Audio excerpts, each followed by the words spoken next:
Hello, my name is Peter Uribe. I'm a student at Regent University, and this is my paper on mimetic desire in Othello, entitled "We All Have Blood on Our Hands." Shakespeare's The Tragedy of Othello, the Moor of Venice, exhibits many of the subtler facts of mimetic theory as formulated by René Girard. Whereas for some of Shakespeare's works, the satisfactory mimetic analysis could restrict itself to the text, Othello is one for which such analysis demands inclusion of the audience. The audience's role is an extension of the chain of mimesis that begins but does not end on stage and is vital when considering certain fundamental mimetic concepts employed in Othello. This is most clearly the case with regard to scapegoating. Scapegoating is defined by Girard as the process by which rival parties unify against a commonly perceived enemy to reestablish social order. The violence previously reserved for each party is displaced onto a scapegoat, whose unanimous victimage allows the former rivals to achieve catharsis and bond together anew. This is the mechanism by which ancient cultures advanced, that transformed mimetic rivalry, initially disruptive and destructive, into a constructive force. While the above may be depicted within a narrative, Girard notes that a version of this process in fact plays out amongst the viewers themselves in the drama. The theater, he says, relies on imperfectly detected scapegoats. The theater, he says, relies on imperfectly detected scapegoat process for its cathartic effects. This vicarious victimage on the part of the audience, as Northam Fry calls it, is a bloodless and imaginary transposition of sacrificial rites. And it's also the basis of theater's power. In Othello, Shakespeare offers a prime example of a scapegoat in the character Iago. First, a scapegoat must be unanimously abhorred, as any compelling dissent in his or her favor would necessarily threaten the unifying principles of his victimage. This would, in turn, prevent catharsis. Iago, being universally regarded as one of Shakespeare's most treacherous villains in literature, definitely checks this box. But Shakespeare, aware of the mechanisms at play, leaves hints for those with an eye to transcending mimesis. Despite making Iago's evil so tangible, he yet makes it clear that Iago the character is also a contrivance. He is a tool of the mimetic process placed in the narrative solely to perform the function of justifying our sense of tragedy when Othello meets his end. Iago, the unmistakable, indeed self-proclaimed villain of the play, becomes a repository for everyone's, the characters and the audience's, contempt. He is believed to orchestrate and fulfill the tragedy beginning to end. We justly balance the ugliness of Desdemona's murder against Othello being deviously and expertly misled. Othello's crime was born of ignorance too. He loved not too wisely, but too well.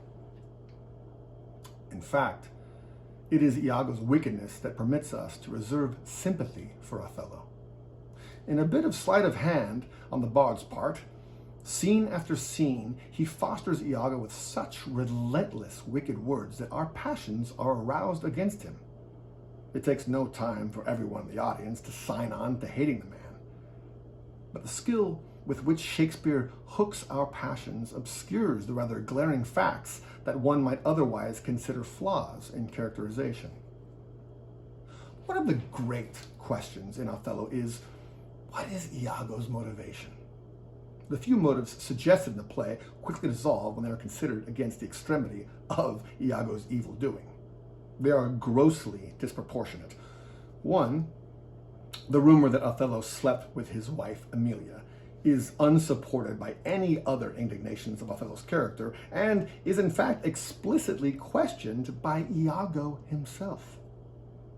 The other, and the relatively more plausible, is his being passed over for promotion to lieutenant in favor of Cassio. While this would allow a high degree of bitterness, the idea that such a setback could be the font of such unrelenting hatred and sustain such elaborate machinations is difficult to believe. We, as the audience, however, are so caught up in his jaw-dropping evil that our intellect takes a back seat to our hunger for his victimage. At a certain point, Shakespeare is really pulling the wool over our eyes when he flips Iago's unbelievability into further reason to hate him. He's a bad seed, born evil. Divinity of hell.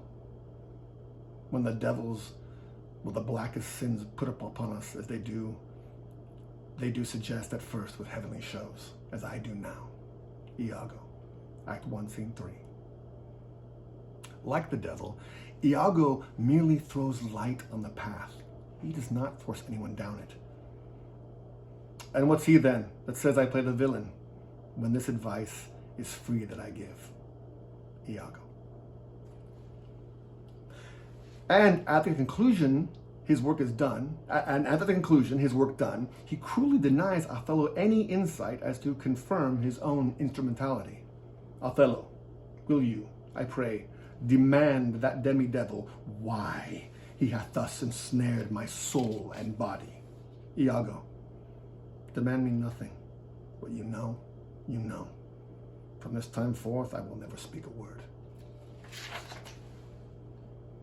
This exchange brings to mind real scenes that occasionally play out in the most heinous murder trials, at the end of which killers, denying the families of victims even a semblance of control, leave them instead with an imponderable void of meaning. It is no wonder then that, by the play's conclusion, there is no one to speak on Iago's behalf.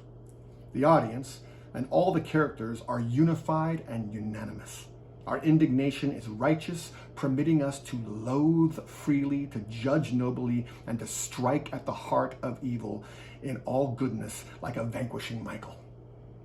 Shakespeare cleverly crafted the narrative of Othello in a way that elicits our hatred for Iago and yet cautions us of the instrumentality of a convenient and ultimately arbitrary scapegoat. Iago's meta role as scapegoat can be deduced from examining his character alone, but further definition is added when his character is considered against Othello's. Othello's deeds, as Gerard points out, are motivated less by Iago's manipulations than by his own insecurities and latent jealousies. Cassio's use as a go-between, for example, reveals a lack of confidence that stems from Othello's otherness.